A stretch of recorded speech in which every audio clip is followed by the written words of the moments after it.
Natin, inaayos ko lang, nire-repair lang natin. Ayun. Hindi lahat ng float switch sira. Ang yung iba nag-i-stack up lang. Ayan. Tumatak ko sa guys. Hindi namang ayusin muna natin bago natin palitan. Pag sira talaga, papalitan talaga natin.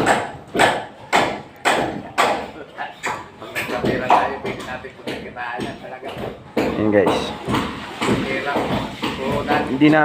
Hindi tayo agad-agad na magsabi na sira agad yung float switch. Lalagyan natin ng langis para gumagalaw siyang maayos. Ayan guys. Ayan. Gas gauge yan. Yan yung gauge ng gas. Ayan, tumatakbo siya. Naka-full tank. So pag ibababa natin yung float, bababa natin yan, papunta siyang empty. Yan yung ano yan.